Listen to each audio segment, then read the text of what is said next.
This video is sponsored by Squarespace. Coming off of a hot directorial debut with the 2017 film Revenge, women always have to put up a fight. Qualley quickly became a sought-after director. I really found myself as a filmmaker in Revenge. And when the movie was released, it was coincidental with the Me Too and Weinstein story. And like all new directors that show signs of promise, Marvel Studios came calling. I had a lot of offers to direct commissioned films, stories of revenge, action, superheroes. I met people for Black Widow, a Marvel film, but I didn't show any more interest than that. I really took the time to think about it. I didn't want to be dispossessed of the final cut. I wanted to continue writing my stories, controlling my projects artistically from start to finish. I know that when I write, I really try to fancy what I'm gonna love filming, and in the amount of let go that I'm gonna want to create, and to be able to I think create kind of crazy things, it needs a lot of control. Wanting to control her next film completely, she would begin writing her follow-up to Revenge, spending several months at a coffee shop and becoming the producer of her film to ensure she maintained creative control over the project. When I wrote the film, I was very specific in describing visually what I wanted to show because, as you say, there's very little dialogue. In my scripts, I write a lot of stage directions. It's almost like novels, where I really describe everything we feel, everything we perceive, even the sound, how much I'm going to film certain places in close-ups, etc. There was already all this part, which was transmitted from the script. Demi Moore was not the director's first choice to star in this film, as she would reach out to other actresses first, but after they all declined, she decided to reach out to Moore, asking herself, what did she have to lose? When we finally sent the script to Demi, at first I said, it's a great idea, but I think she will never want, to do something like that. To her surprise, Moore was intrigued by the script. They would hash out the role and details over 6 meetings where they would go over the level of nudity and reasons behind it, the amount of prosthetics, and the complex shoots and time that would be required to pull the film off. What did you think when they come to you with this script? What's required of you? What the script? What is unfolding in this movie? I must have been terrified. It was definitely something that I knew was going to really push me out of my comfort zone. But the message for me that was so powerful in this is not what's happening in the circumstances around, but it's the violence that we have against ourselves. And that's what I feel was really powerful in this. Moore would eventually agree to play the role after these meetings, and they would reach out to Maragaret Qualley to play alongside her, with the director liking the fact that she had a background in dance. Maragaret Qualley was also excited to play a role that she felt was really far from me. It was just very singular, this inverted fairy tale horror story. I had a feeling that it was going to be special.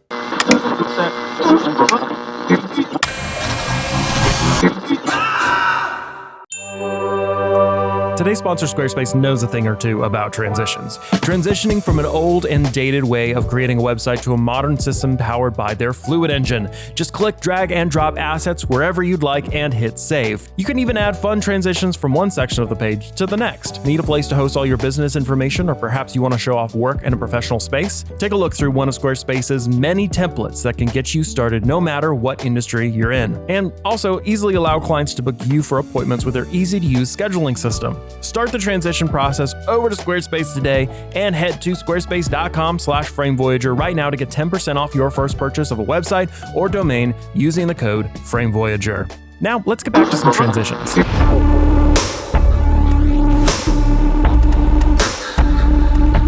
Principal photography began in May 2022 and took place entirely in France with an all-French film crew, except for the cinematographer Benjamin Cracoon. They would film at the French studio, Epine Studios. Though the narrative of this film takes place in LA, most of the exterior shots were filmed in France. Part of the idea of filming in France came from producer Nicolas Royer. The problem they initially had was with the story Qualley was trying to pull off, up against the budget of $14 million. There were a lot of special effects that they would need to pull off in the film, and it would require a lot of time to get it right. and that more time to get it right would quickly eat away at the budget they had for their crew. So the producer came up with a solution to have several shoots of different sizes, with a large team for the spectacular scenes and a smaller team for the apartment scenes between Demi Moore and Maragaret Qualley. For these, Qualley wanted to take her time, focusing on the bodies and prosthetics and close-ups. We called this smaller team the lab team, like a laboratory. By doing this, we managed to reduce the cost of the film, and we also benefited from the tax rebate for international productions at 40%. In total, they would film for about 108. Now, for the cinematography, the director would turn to cinematographer Benjamin Craccoon, who impressed her with his work on the film Promising Young Woman. After reading the script, he was really excited about the project and the lack of dialogue in a 150-page script, which he remarked only had dialogue in about 20 pages. It was a gift for every department, from cinematography to production, design to prosthetics, and visual effects. What I instantly loved with Ben is how much he understood the script. He understood the film really for what it was. And I remember something that he told me is like, my God, this is so crazy. He really wanted to achieve exactly what I had in mind, not change it, but really go for it. Craccoon knew from the director's previous work that she liked a lot of close-ups, being dynamic in nature, and though he had worked with anamorphic lenses on his past 3 films, he decided against using them, saying, "I love anamorphic, and I've shot my last 3 movies anamorphic. But when I started to watch what Qualley was describing, I realized this couldn't be an anamorphic movie because of all the close-up work. You can only get so close with anamorphic. So I went to RVZ in Paris and tested all the spherical lenses they had, and I chose the Canon K35s, rehoused by TLS. They've got a warm flare I really wanted." He would pair these lenses with the Alexa Mini LF. Now, he had tested out other cameras for the shoot, but intuitively knew that because they would be filming a narrative about beauty and skin, he believed that the Alexa sensor had the cleanest and most natural skin look. But they would also use the Red V Raptor for VFX shots and the Komodo for a couple of body and helmet rig shots. Making a body horror film like this is a difficult task, not only for the production crew, who has to figure out all the intricate details of each effects-based scene, something we'll get into later in this video, but also for the actors, who had the unusual challenge of making these larger-than-life characters feel real, or, in the case of Dennis Quaid, eating 4.5 pounds of shrimp during a scene. People just love that. I mean, that's just the way it is. Beyond eating his way out of one of the grossest scenes in the film, Quaid was actually not meant to star in the movie, but their original pick, Ray Liotta, died on May 26, 2022, while filming another film called Dangerous Waters. This tragedy occurred weeks into the production of Subtance, meaning that the director had to pivot and recast the role with Dennis Quaid. For Demi Moore, she had the challenge of learning how to walk hunched over as she continued to decline physically as the film goes on. I really only had someone to work with over Zoom. And some of that was really almost more about being careful not to hurt myself, because I spent a lot of time in a hunched over position. Some of the physical demands were so much that it didn't take long to affect Moore. To give you an idea of the intensity, my first week that I actually had off, where it was just Margaret working, I got shingles, and then I lost like 20 pounds. But perhaps the person who had the toughest task during the production was Maragaret Qualley. Hey guys, have a good day. Though she remembers it fondly and in this lighthearted way, there were a lot of personal challenges she would have to overcome, from an intensive training routine to prosthetic modifications to fit the director's idea of her character, and that vision of Sue was 80s inspired with butt and boobs. Think Jessica Rabbit. Unfortunately, there is no magic boob potion, so we had to glue those on, she said. Qualley found an incredible prosthetics team to endow me with the rack of a lifetime, just not my lifetime. How could you not think about your relationship to your body while you're making this? I mean, I'm, putting on fake boobs and there's close-up of my butt all day long. It's like I'm thinking about my body, That, in particular, was the hardest to work through during the dance sequences in the film. That specific kind of sexuality doesn't lend itself to me. And when she arrived for the first dance rehearsal, she would end up quickly leaving and setting up private rehearsals to build her confidence for the scene. And still, day of, I just got wasted first thing in the morning because I was like, I can't do this in front of everybody. She would take a fun combination of weed and tequila to help her get through this particular scene. Now, while the actors had their work cut out for them, the production crew had plenty of problems to solve, requiring a combination of practical effects solutions, creative set designs, and months of costume and prosthetic development. So let's get into the set design first. One of the more interesting set design pieces they had for the film was the apartment set, where most of the film takes place. The bathroom set had a direct mirrored version built to efficiently work on some of the mirror shots in this bright, sterile lighting that the director fought to get. The usual practice with prosthetics is you try to hide it within darker scenes, or you're not seeing so much of it, and we're seeing everything. The director thought of the bathroom as a cocoon of sorts, and she wanted it to almost feel like a mental space.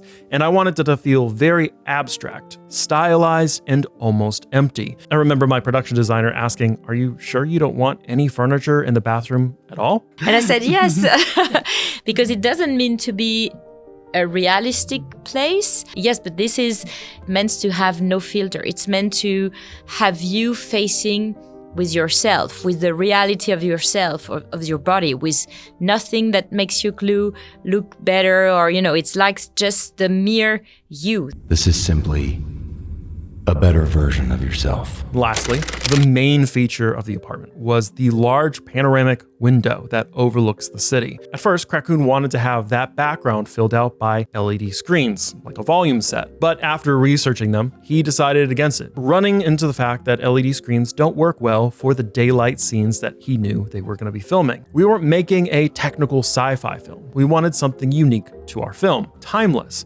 I suggested that we go to a set where there's a soft drop and look at it. And although it's much more rudimentary compared to LED, there was something romantic about it, something filmic, a nod to Hitchcock, to older movies. From this idea, they would print the view of the city of LA from Benedict Canyon on a 115-foot by 42-foot piece of fabric. For daylight scenes, they would point the lights directly at it, and for the night scenes, flip those lights around behind it and make it look like the nightlight from the city was sparkling through. That window was so extraordinary, and it told you so much without saying it, said Moore. And on an emotional level for me, it really lent itself to how isolated she was. She was in a glass cage. When they had finished up with this apartment set, they completely tore it down to build the final set piece of the film, the theater building. They were initially supposed to film at a theater that was going to be completely refurbished afterwards, but when they started figuring out how much blood they were wanting to use for the scene, they quickly backed out, with one producer saying, "Okay, I don't want to finish in jail. We can't shoot in a real theater because there is no way we can protect it in a way that it's not going to be destroyed." And we'll get to that and how much blood they used in that scene later on in this video. So stick around, because first, we should really start where it all gets a bit crazy: the birth of Sue. Now, the director had a specific vision for the scene that she had sketched out long before production started, and making such a crazy scene possible was a difficult task. And that task was entrusted to special effects makeup designer Pierre-Olivier Pearson. When I decided to work with Pop, we took a lot of time to think about what technique we could use for each shot, because I had a very precise shot list, storyboard in terms of what I want to film, the way I want to film, what was going to be left out of frame, and then if we don't see the leg, then we don't build the leg, because we don't need to spend money on the legs that we wouldn't see. The very first thing we started working on was the birth effects, all the fake back and the big back prosthetics and everything. Why? Because we didn't have the actresses at that time when we started very early on. We didn't have any live cast or scan, so we were able to at least start working on one important scene. This birthing scene would feature both prosthetics on body doubles and puppets, with 2 realistic dummies that took over a month and a half to create. They claim that this entire sequence, minus the scene where the eyes split, were achieved with practical effects.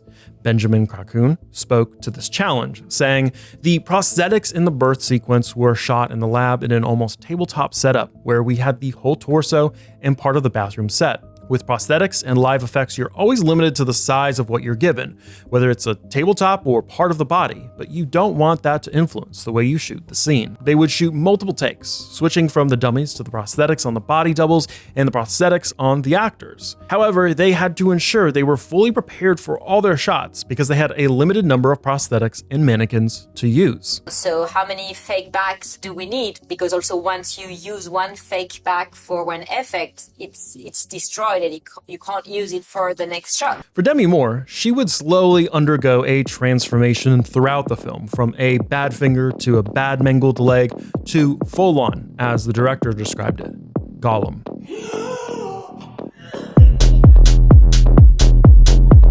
I remember Qualley wanted to go a little bit too far, too quickly for the first stages, notes Pearson. I thought eventually she's going to turn into that grotesque hag, so maybe step by step would be better. Yet even for this simple step of creating a disfigured finger, it took a lot of work, with early tests of it being rejected. I think it really looked goofy and it wasn't working. It was too big. It was like E.T., his team would say. Pearson would spend over a month trying to reconfigure it to get it right. The prosthetics would become more and more complex as Demi Moore's character slowly transformed into the Gollum. At this point, they weren't even applying makeup or paint onto her skin, as she was essentially covered from head to toe in prosthetics. And though she would act through most of these scenes, they would also employ dummies for parts of the fight sequences between her and Sue. We made a dummy head of Demi and with her Gollum face, which was quite sophisticated and could bleed and move realistically. And then Margaret was really smashing the head on the mirror, causing the mirror to explode and break. Then we were shooting the same scene with Demi, and the VFX department mixed the two shots so you can't really see the fake head hitting the mirror. And then you could see Demi reacting. We finally reached the final grotesque form in the film, in the Monstro Elisasue. This insane design featured 5 prosthetic heads, 2 bodysuits, 2 partial bodysuits, and a mold of Moore's head. In total, it would take over 6 hours to get Maragaret Qualley fully into the suit, leaving her with only one eye visible to see anything. Qualley really wanted a performance, so all of the close-ups were on Margaret. She was a real trooper. During prep, I was against it. I was like, it's only one eye, and it's going to be very tough on her. Qualley was like, it's a performance. I want the actress. She was right, because it's really moving and strange what's happening, and we really need Margaret inside the suit. So all of that was Margaret. To make it even harder on the production team, the big theater scene with the massive amount of blood would start to turn the suit a pinkish color, forcing them to dry it and repaint it almost daily. To prevent overheating, they would also have Qualley wear a cooling suit, similar to what NASCAR drivers would wear, and every day they would clean out the inside of the suit with vodka to kill out any bacteria. Now, what was this scene that required so much effort to upkeep on this monstrous creation? We mentioned previously in this video that the team would tear down the apartment set and build this studio to absolutely drench it in 21,000 liters or 5,500 gallons of fake blood. Qualley said at one point, "I want to have fire engines full of blood spraying the audience." And I thought, oh, maybe that's just like a French way of saying there's going to be a lot of blood. But no, she really wanted a hose full of blood in the audience, in the theater, and it was going to be a lot of blood. The post-production process would take almost a year and a half, and the director described it as the most challenging aspect of the film, from editing to pacing, considering the lack of dialogue in the film. It was reported that they would only wrap up post-production 3 days before the film's premiere. The director would also face pushback from the original distributor and Universal Pictures, who, according to multiple sources, had a contentious screening where multiple executives didn't think they could release the film and demanded recuts to it. Universal would eventually break off their distribution deal after the director refused to recut it, and Mubi would acquire the distribution rights, and this film would go on to become their highest-grossing film. And even now, it has received multiple Oscar nominations, including Best Picture and Best Director. Guess Universal Pictures just missed out. Tell us if you think The Substance should win Best Picture in the comments below, and be sure to check out this other fascinating Oscar production of the film, The Brutalist, or watch our entire playlist covering Best Picture films.